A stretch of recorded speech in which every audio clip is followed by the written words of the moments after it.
जय श्री राम एवरीवन, मैं हूँ प्रीतु मौर्य और आप सबका वेलकम है हमारी यूट्यूब की क्लासरूम के अंदर। तो आज है हमारा यूनिट एंड मेजरमेंट का लेक्चर नंबर 2। इसमें हम पढ़ेंगे सिस्टम ऑफ यूनिट के बारे में। कल हमने पढ़ा था बहुत सारी फिजिकल क्वांटिटीज, जिसमें हमने फंडामेंटल क्वांटिटीज देखी और डिराइव्ड और सप्लीमेंट्री क्वांटिटी, सप्लीमेंट्री यूनिट्स या फिर सप्लीमेंट्री क्वांटिटीज के बारे में हमने स्टडी किया था। ठीक है, अब देखो यहाँ पे आता है सिस्टम ऑफ यूनिट। सबसे पहले तो सिस्टम ऑफ यूनिट की जरूरत हमें क्यों पड़ी। सिस्टम ऑफ यूनिट का मीनिंग है कि जैसे यूनिट्स हो गए हमारे पास, किलोग्राम, मीटर हो गई, लीटर हो गई, इस तरह से ये जो जितनी भी एसआई या फिर सीजीएस यूनिट है, इनकी हमें क्यों जरूरत पड़ी और किस तरह से आई। तो देखो, इतनी सारी फिजिकल क्वांटिटीज अगर है और हम बोल दे कि इतने सारे फिजिक्स को स्टडी करने वाले स्टूडेंट्स है, साइंटिस्ट है, अगर बोल दिया जाए कि सब लोग सारी फिजिकल क्वांटिटीज को अपनी मर्जी से मेजर करो, तो मास ही ले लेते कि कोई भी एक ऑब्जेक्ट है जिसका मास होगा 4 kg। अब केजी उन्होंने उस टाइम तक डिसाइड अगर नहीं किया है तो किस फॉर्म में एक्सप्लेन करेंगे, वो क्या है, 4 kg बोलोगे, कुछ और लगा दोगे, या फिर यहाँ पे 4000 ग्राम हो जाएगा। मीन्स ये जो 4 के आगे हम लगाएंगे कि सिंपल 4 होगा या फिर जो भी होगा, मतलब अगर हमारे पास यूनिट ही नहीं होगी, हर बंदा अपनी मर्जी से अपनी अपनी यूनिट लगा देगा, जिसकी वजह से बहुत ज्यादा कंफ्यूजन हो जाएगी। ठीक है, तो इस कंफ्यूजन को दूर करने के लिए हमने क्या सोचा, मीन्स साइंटिस्ट ने क्या सोचा कि हम एक प्रॉपर सिस्टम ऑफ यूनिट तैयार करते हैं कि यही यूनिट्स, मास की यूनिट अगर किलोग्राम है या फिर ग्राम है, तो वो पूरे यूनिवर्स के अंदर जहाँ पर भी हम, पूरे वर्ल्ड में जहाँ पर भी हम फिजिक्स पढ़ रहे हैं, तो उसकी यूनिट किलोग्राम या फिर ग्राम ही रहेगी। ऐसा नहीं है कि इंडिया में किलोग्राम है और इंग्लैंड में या फिर अमेरिका में या फिर ऑस्ट्रेलिया में उसकी यूनिट कुछ और हो जाएगी। तो हमें चाहिए थी एक स्टैंडर्ड यूनिट हर एक फिजिकल क्वांटिटी के लिए। ठीक है, तो इस पूरे की पूरे फिजिकल क्वांटिटीज को एक प्रॉपर सिस्टम ऑफ यूनिट देने के लिए ये सारा का सारा लेक्चर होने वाला है। ठीक है, तो स्टार्ट करते कि कहाँ से शुरुआत हुई थी। सबसे पहला क्वेश्चन तो यही अराइज हुआ कि हम इस सिस्टम ऑफ यूनिट जो भी हम प्रोवाइड करवाएंगे फिजिकल क्वांटिटीज की, उसकी कैरेक्टरिस्टिक्स क्या क्या होंगी। ठीक है, तो सबसे पहले कैरेक्टरिस्टिक्स देखते हैं हम। कैरेक्टरिस्टिक्स ऑफ यूनिट्स, कि जो भी यूनिट हम चूज करेंगे मास के लिए, लेंथ के लिए, पावर के लिए, एनर्जी के लिए, फोर्स के लिए, उसकी कैरेक्टरिस्टिक्स क्या क्या होनी चाहिए, उसकी क्या क्या क्वालिटी होनी चाहिए। तो सबसे first, it should be proper size, it should be proper size, it is easily convertible,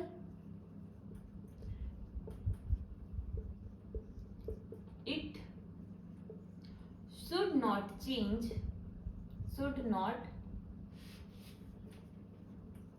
change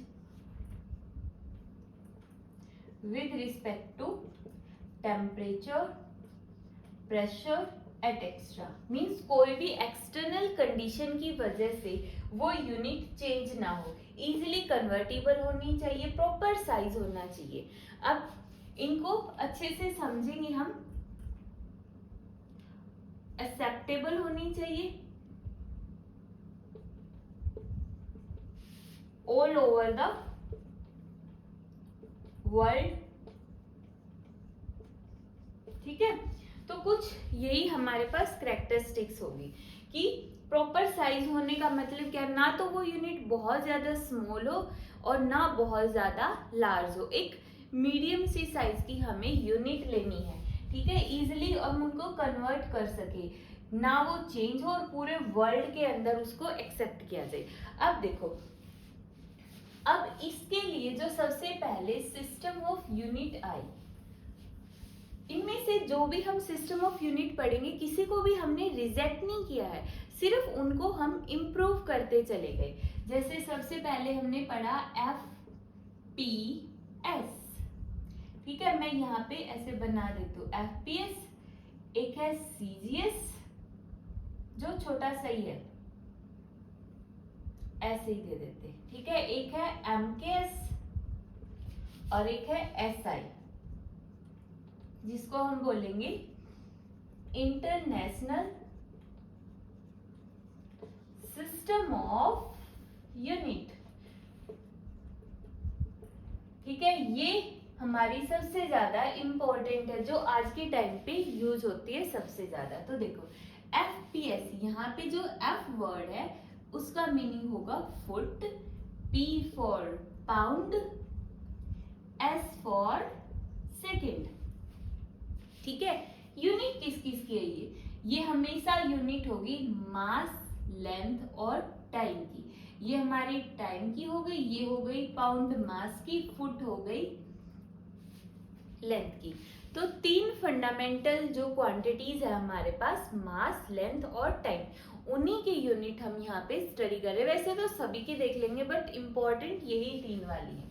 ठीक है, अब देखो, अब नाम से ही पता चला बहुत सारे बच्चों ने तो फर्स्ट टाइम पाउंड वर्ड सुना होगा। तो ये इस सिस्टम के साथ प्रॉब्लम क्या थी, जो FPS आया कि मास की यूनिट पाउंड हो गई, टाइम की सेकंड हो गई और हमारे पास लेंथ की हो गई फुट। इसके साथ मेनली दो प्रॉब्लम थी। सबसे फर्स्ट तो इनका जो कन्वर्जन था वो बिल्कुल भी इजी नहीं था। अगर मैं बोलूं, थोड़ा सा इसको बता दूं एक बार कि ये होता क्या है। 1 फुट, एक फुट जो होता है उसमें हमारे पास 12 इंच होते, 12 इंच होते। एक foot is equal to 12 inch और 1 inch is equal to 2.54 centimetre. ठीक है, तो इस हिसाब से 1 फुट किसके इक्वल हो गया, 12 इंटू 2.54 सेंटीमीटर, जो कि 30.48 सेंटीमीटर आएगा। ठीक है, तो मतलब ये जो कन्वर्जन है ये थोड़ा सा टफ पड़ रहा है FPS से, जब हम सिंपल CGS में कन्वर्ट करते हैं सेंटीमीटर में। इसी तरह से अगर हम देखें 1 kg किसके इक्वल होगा, 2.205 पाउंड। इसका अगर उल्टा कर दूं, 1 pound is equal to 0.454 kg। तो ये याद रखना थोड़ा सा ऐसा नहीं लग रहा है कि मुश्किल है, इसलिए हमने, एक तो यही रीजन था कि इनका कन्वर्जन इजी नहीं है। ठीक है, दूसरा रीजन था कि ये एक मैट्रिक सिस्टम नहीं है, मैट्रिक सिस्टम नहीं है। This is not a matric system. Matric system का मतलब क्या होता है कि कन्वर्ट करने के लिए जो हम 10 का यूज करते हैं, जैसे कि 1 kg is equal to 10⁻³ gram. ठीक है, 1 metre is equal to 10⁻² centimetre. ये जो हमने SI और CGS में यूज करते हैं ना 10 की पावर का, इसमें ऐसा कन्वर्जन नहीं है। इसका जो कन्वर्जन है वो टफ है और ये मैट्रिक सिस्टम भी नहीं है, क्योंकि इसमें 10 की पावर हम यूज नहीं करते। ठीक है, एक रीजन और है कि जो दूसरे देश है, इंग्लैंड वगैरह, वहां पे जो मीन्स इंडिया के अलावा बहुत सारे देश ऐसे जहाँ पे ये टर्म एग्जिस्ट ही नहीं करती, फुट और पाउंड, वहां पे ये वर्ड यूज में ही नहीं है। वहां पे पता ही नहीं होता किसी को कि फुट और पाउंड क्या होता है। मीन्स ये जो वर्ड्स है ये all over the world acceptable नहीं है। इस वजह से इस सिस्टम को इम्प्रूवमेंट की जरूरत पड़ी थी। ठीक है, इम्प्रूवमेंट करने के बाद आता हमारे पास MKS। उससे पहले CGS देख लेते हैं। C for centimetre, G for gram और S फॉर सेकेंड। ये जो CGS सिस्टम है ये बहुत स्मॉल मेजरमेंट के लिए यूज किया जाता है। जो बिल्कुल छोटी छोटी मेजरमेंट होती है ना, वहां पे इसको यूज कर सकते हैं। बट मान लो अगर हमें बहुत बड़ी डिस्टेंस को मेजर करना है और उसकी डिस्टेंस मान लो 200 किलोमीटर, 200 किलोमीटर है, एक्चुअल में 200 किलोमीटर, बट इसमें तो हम किलोमीटर यूज ही नहीं कर सकते, तो हमें सेंटीमीटर में कन्वर्ट करना पड़ेगा। तो देखो कन्वर्जन, 200 किलोमीटर ये मीटर और ये सेंटीमीटर। इतने सेंटीमीटर हो गया। तो एक तो मैं बोल लूँ कि यहाँ से एक कोई पर्टिकुलर कोई भी सिटी हो गया वो 200 किलोमीटर की डिस्टेंस पर है। दूसरा मैं बोलूँ इस पूरे को काउंट करके कि इतने सेंटीमीटर दूर है। तो ये थोड़ा सा ऐसे हम ऐसे मतलब एक तरह से कंफर्टेबल फील नहीं करते बोलने में, ये हमारे लिए कन्वीनियंट नहीं है। ठीक है, तो ये जो सिस्टम है ना सिर्फ ये वहीं पे यूज किया जा सकता है जब हम बिल्कुल स्मॉल मेजरमेंट की बात करेंगे। अगर बहुत ज़्यादा लार्ज मेजरमेंट आ गई तो हम सीजे सिस्टम का यूज नहीं कर सकते बट शायद हम इतना कंफर्टेबल फील नहीं करते बोलने में। तो ये सीजे सिस्टम को भी रख लिया साथ में, रिजेक्ट किसी को भी नहीं किया। इनमें से सारे अच्छे, एफपीएस भी अच्छा, सीजीएस भी, एमकेएस भी और एसआई भी। सिर्फ हमने क्या किया, इनको मॉडिफाई करते चले गए। अब जो एमकेएस सिस्टम है वो देखो, एम फॉर मीटर, के फॉर किलोग्राम और एस फॉर सेकेंड। ठीक है, अब ये जो एमकेएस सिस्टम है वैसे तो बिल्कुल सही था क्योंकि लेंथ की भी ठीक यूनिट हो गई मीटर, मास की भी किलोग्राम हो गई, टाइम की सभी में सेकंड ही है।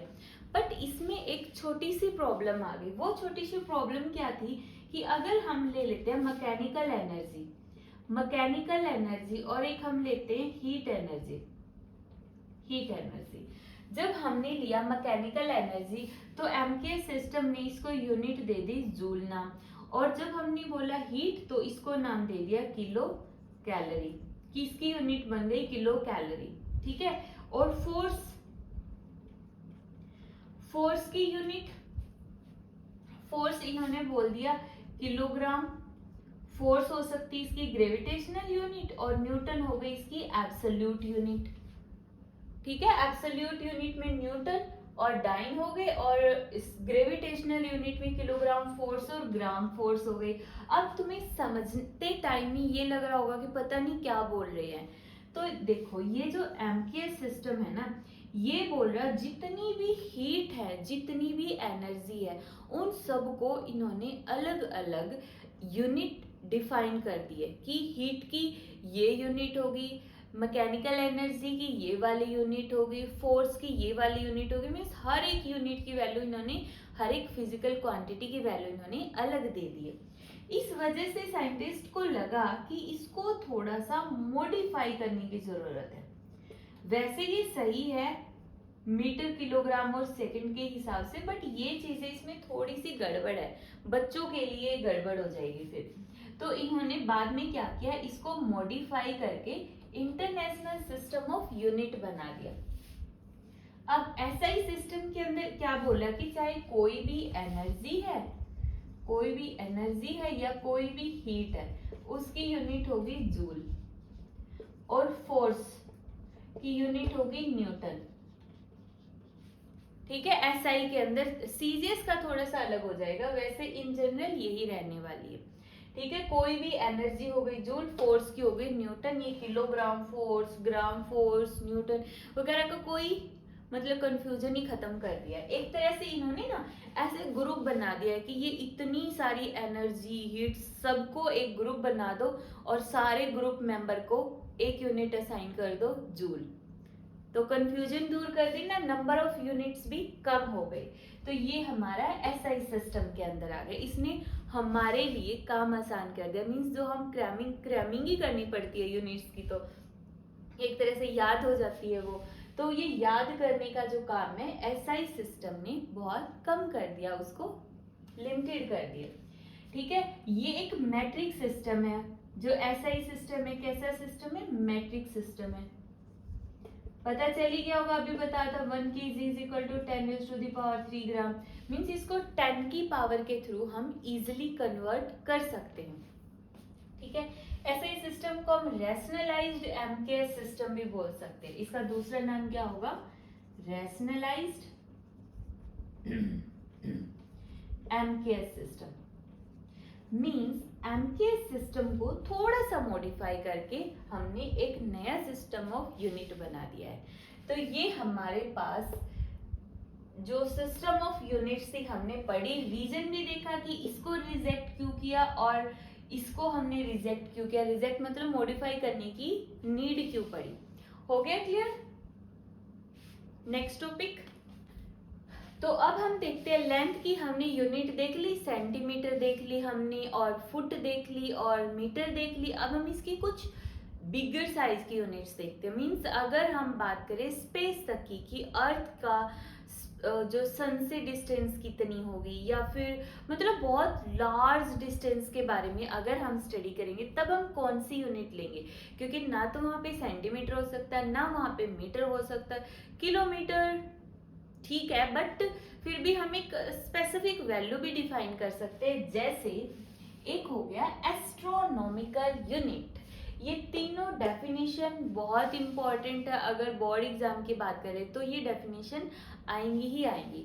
और कॉम्पिटिटिव एग्जाम में इनके बीच में से रिलेशन पूछ लिया जाता है कि कौन सी बड़ी है या 1 लाइट ईयर में कितनी एस्ट्रोनॉमिकल यूनिट होती है। ठीक है, तो पहले इनको समझो। देखो एस्ट्रोनॉमिकल यूनिट क्या होती है, एक्चुअल में जो हम पढ़ते हैं वो ये हो गया कि ये हमारे पास सन है और इस सन के अराउंड में इस तरह से अर्थ है वो रिवॉल्व कर रही है। वैसे तो अभी जो नई थ्योरी आई उसमें हमने देखा कि सन खुद भी रिवॉल्व कर रहा है, लेकिन अभी के लिए हम यही बोल रहे हैं कि जो अर्थ है वो सन के अराउंड में रिवॉल्व कर रही है और इसकी सन से डिस्टेंस, अर्थ की सन से डिस्टेंस वो चेंज होती रहती है। मींस ऐसा नहीं है, ये इलिप्टिकल ऑर्बिट में रिवॉल्व करती है ना कि सर्कुलर ऑर्बिट में। ठीक है, तो ये जो डिस्टेंस होगी कभी कम होगी कभी ज्यादा होगी, इसलिए जब हम डिस्टेंस की बात करेंगे तो यहाँ पे हम बोलेंगे एवरेज डिस्टेंस। ठीक है, तो एस्ट्रोनॉमिकल यूनिट क्या होता है, it is the average distance between sun and earth is called astronomical unit. Average distance between sun and earth. 1 astronomical unit means एक तरह से sun और earth के बीच की डिस्टेंस कितनी होगी, 1.496 into 10 raised to the power 11 metre, जो कि approximately 1.5 into 10 raised to the power 11 metre हम बोल सकते हैं। ठीक है, समझ आ गया। एस्ट्रोनॉमिकल यूनिट सन और अर्थ के बीच की डिस्टेंस, जो कि हम ये मोस्टली सभी ने पढ़ ही लिया होगा कि हनुमान चालीसा की चौपाई के अंदर ये डिस्टेंस ऑलरेडी तुलसीदास जी ने बता दी थी, ये वाली डिस्टेंस। ठीक है, तो एस्ट्रोनॉमिकल यूनिट की वैल्यू हनुमान चालीसा में ऑलरेडी है। अभी देखो लाइट ईयर। लाइट ईयर क्या होता है, ये लाइट ईयर ये टाइम की यूनिट नहीं है, ये भी लेंथ की यूनिट है लाइट ईयर। तो ये क्या होगी, it is the distance travelled by light in 1 year. एक साल अगर मैं बोलूं ये लाइट इधर से निकली और ये लाइट एक साल तक कंटिन्यूअसली ट्रेवल करती रहती है, तो ये कितना डिस्टेंस ट्रेवल करेगी। ठीक है, तो देखो डिस्टेंस का फॉर्मूला क्या होता है, distance is equal to speed into time.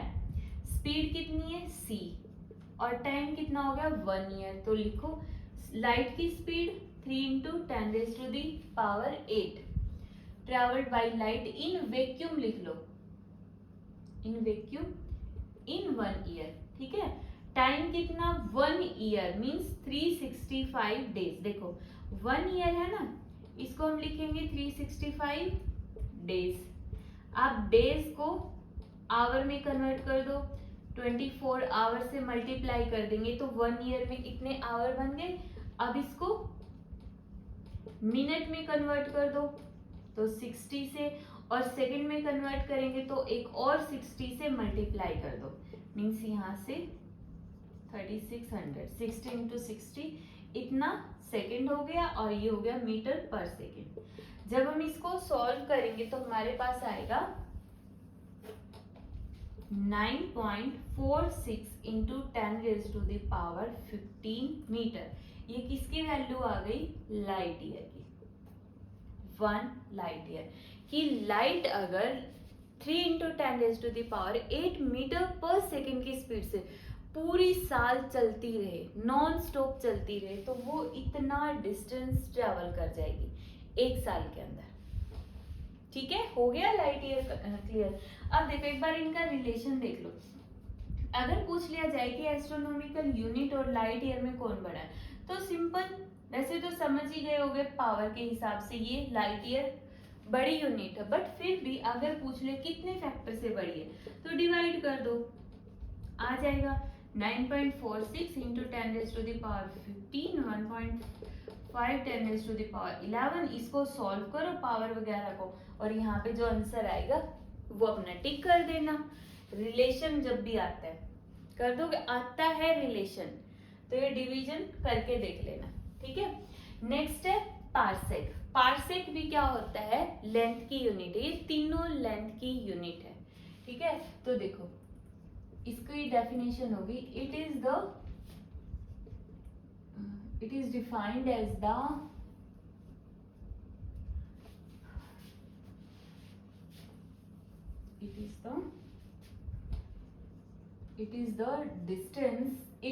distance at which an arc of length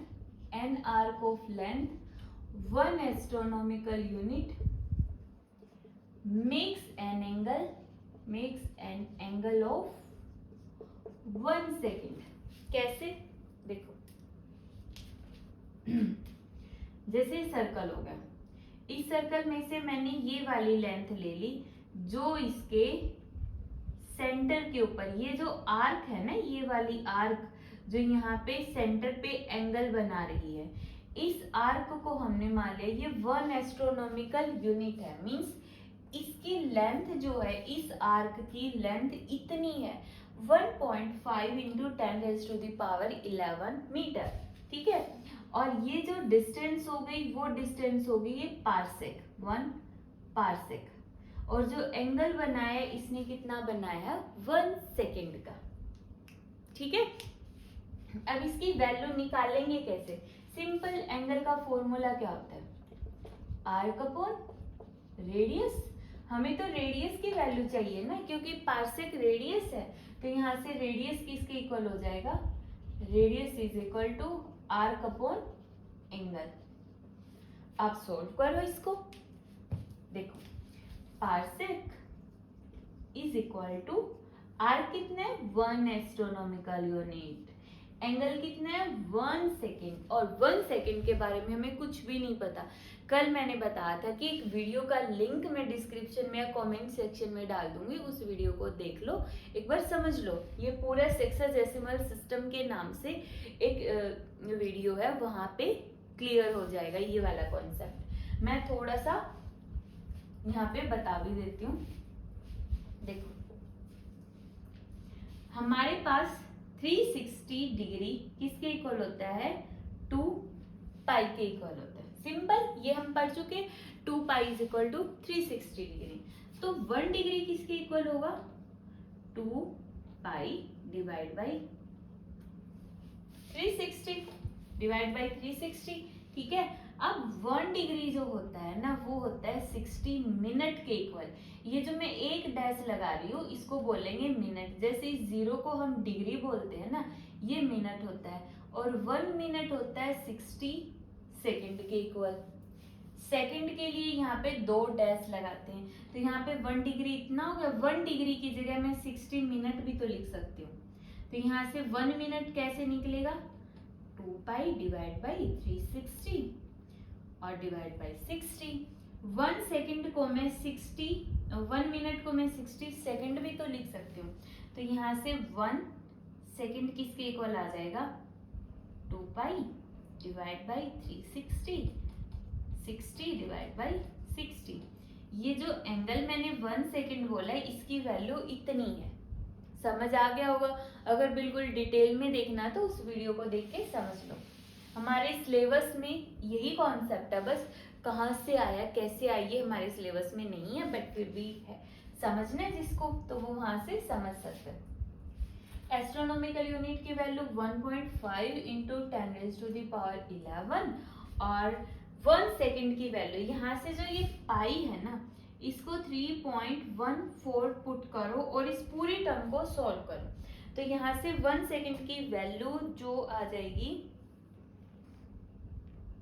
मतलब लिख लेना, यहाँ पे सॉल्व वगैरह करके लिख लेना, ठीक है। और यहाँ से जो सॉल्व करने के बाद 1 पार्सेक की वैल्यू आएगी, वो आएगी 3.1 इंटू 10⁻16 मीटर। इस टर्म को पूरी को सॉल्व कर लेना, 1 सेकेंड की वैल्यू आ जाएगी। अगर याद रखना है तो वो याद रख सकता है, वरना तो इसको सॉल्व कर लेना, ठीक है। पाई की जगह इतना रखना है और जो वैल्यू आ जाएगी इसको सॉल्व करने के बाद वो इसके डिवीजन में इधर रख दो, ये आंसर आ जाएगा 3.1 इंटू 10⁻16 मीटर। तीनों यूनिट हो गई। ये है हमारी bigger unit of length, length की बहुत बड़ी बड़ी यूनिट्स हो गई। अब हम मास की कुछ छोटी और बड़ी यूनिट देख लेते, क्योंकि यहाँ पे जो टाइम है ना वो बहुत सबसे शरीफ है, उसकी एक यूनिट रहने वाली है सेकंड, ठीक है। और वहां से भी क्वेश्चन बनता है कि जो टाइम को डिफाइन किया जाता है ना, जो एटॉमिक क्लॉक्स के अंदर हम कौन से एटम रखते हैं, वो है सीजियम 133।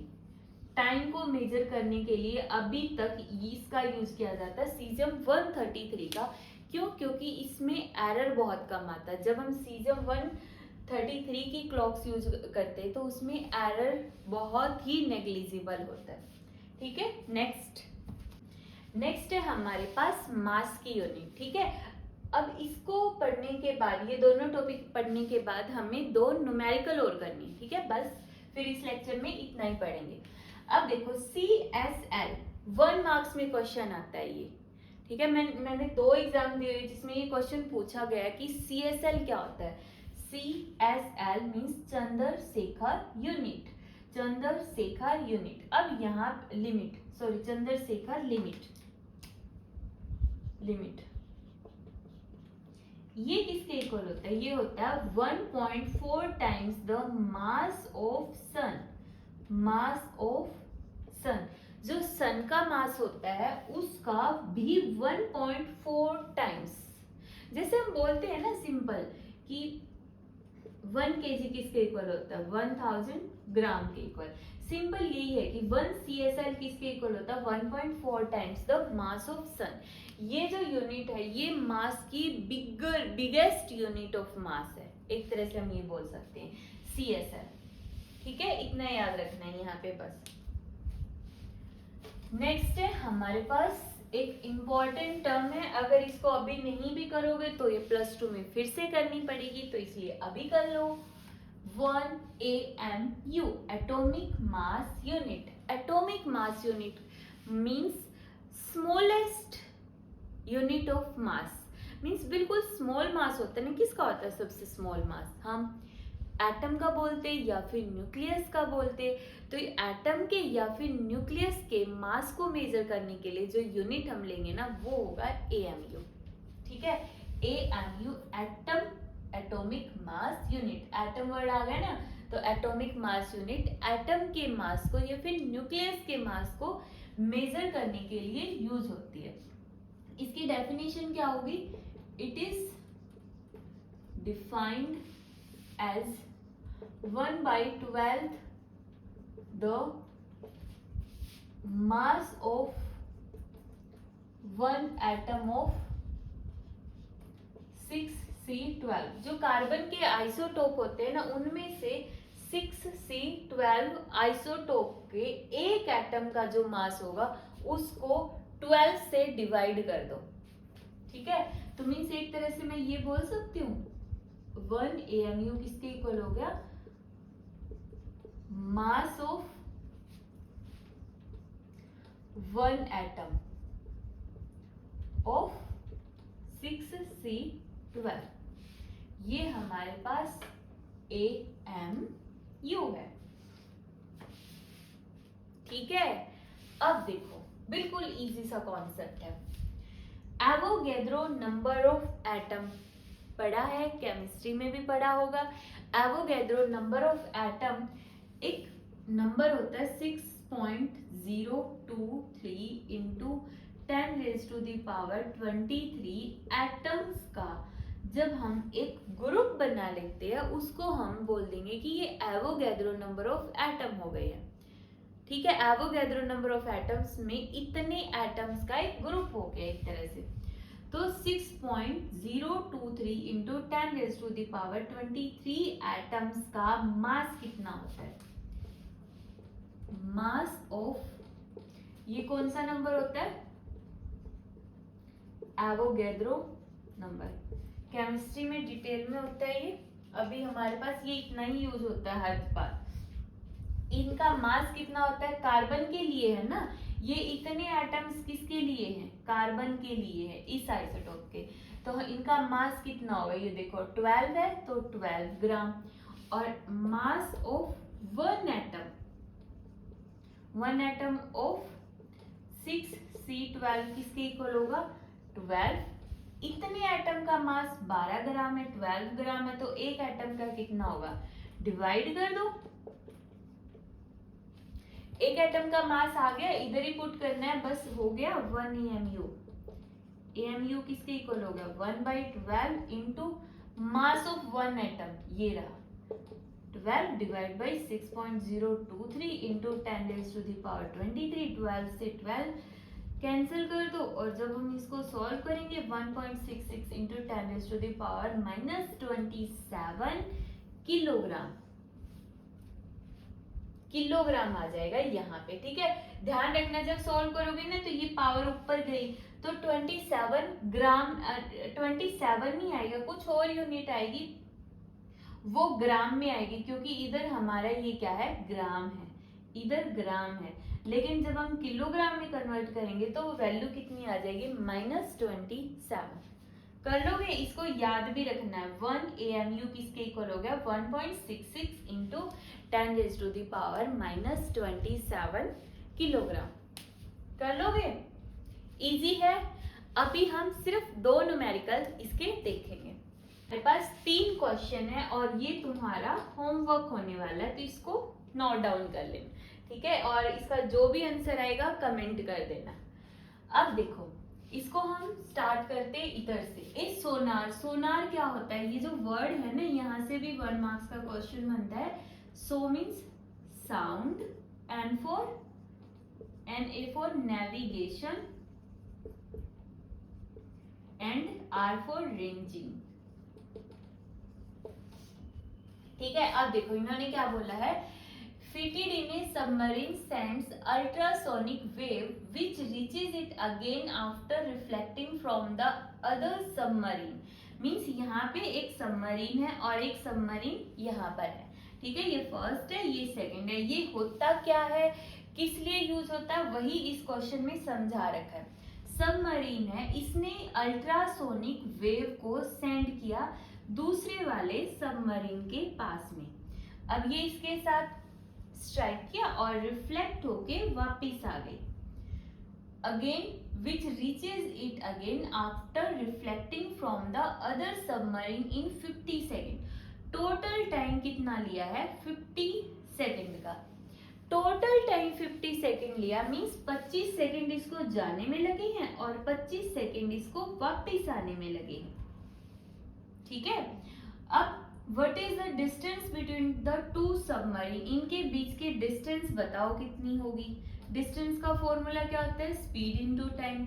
स्पीड साउंड की, जो ये अल्ट्रासोनिक वेव दे रखी है ना, इसकी स्पीड बता रखी है 1450 मीटर पर सेकेंड। टाइम कितना लगा उसको? अब हमें तो डिस्टेंस, ये वाली डिस्टेंस कैलकुलेट करनी है ना, हमें डबल डिस्टेंस से तो कोई मतलब नहीं है, इसलिए टाइम हम सिर्फ 25 लेंगे और जो भी आंसर आ जाएगा हमारा वही होगा हमारा फाइनल आंसर। ठीक है, तो इस तरह से ये यहाँ से इसलिए क्वेश्चन करवाया। एक तो यहाँ पे फुल फॉर्म आ गई। एक क्वेश्चन से तुमने 2 चीजें सीखी, एक तो तुमने फुल फॉर्म सीख ली और दूसरा इस तरीके का न्यूमेरिकल सीख लिया। ठीक है, अब देखो ऐसा कुछ न्यूमेरिकल ये है। Light emitted by a star takes billions of years to reach the earth. What is the distance of star from which light takes 2 2.0 billion year to reach Earth. ये हो गई हमारी अर्थ, बहुत ब्यूटीफुल सी। और यहाँ पे कोई स्टार होगा, वहां से स्टार से लाइट आ रही है अर्थ तक। कितना टाइम ले रही है? 2.0 बिलियन ईयर। लाइट है तो लाइट की स्पीड कितनी होगी? 3 इंटू 10⁸ मीटर पर सेकेंड होगी। ठीक है, लाइट की स्पीड होगी, टाइम होगा। अब पूछ लिया कि what is the distance of star from the earth. Earth से ये डिस्टेंस बताओ। तो सिंपल है, डिस्टेंस का फॉर्मूला क्या होगा? c इंटू टी होगा। c की वैल्यू है 3 इंटू 10⁸, टाइम 2.0। बिलियन कितना होता है? मिलियन तो होता है हमारे पास 10⁶। बिलियन होगा 10⁹ और आएगा ईयर। ठीक है, अब यहाँ पे हमें ईयर नहीं रखना है, क्योंकि जो ये है 3 इंटू 10⁸, ये है मीटर पर सेकेंड में, तो वही ईयर को कन्वर्ट कर दो। 1 ईयर में 365 डेज, डेज को कन्वर्ट कर दो 24 आवर, आवर को कन्वर्ट कर दो 60 मिनट, मिनट को कन्वर्ट कर दो 60 सेकेंड। जब इस पूरी टर्म को सॉल्व करोगे तो मैं एग्जैक्ट आंसर लिख देती हूँ। ये आ जाएगा, समझ में आएगा, 18.9 इंटू 10⁻25 मीटर की डिस्टेंस आ जाएगी। ठीक है, कर लोगे ये न्यूमेरिकल। ये न्यूमेरिकल तुम्हारा होमवर्क है कि ह्यूमन हार्ट बीट वंस, एक बार जो हार्ट बीट आती है वो 0.8 सेकेंड में आती है। Calculate the number of time, ये बताने कि पूरे दिन के अंदर 24 आवर्स में हमारा हार्ट कितनी बार बीट करता है। ठीक है, कर लोगे, कर लेने इसको। ठीक है, जय श्री राम।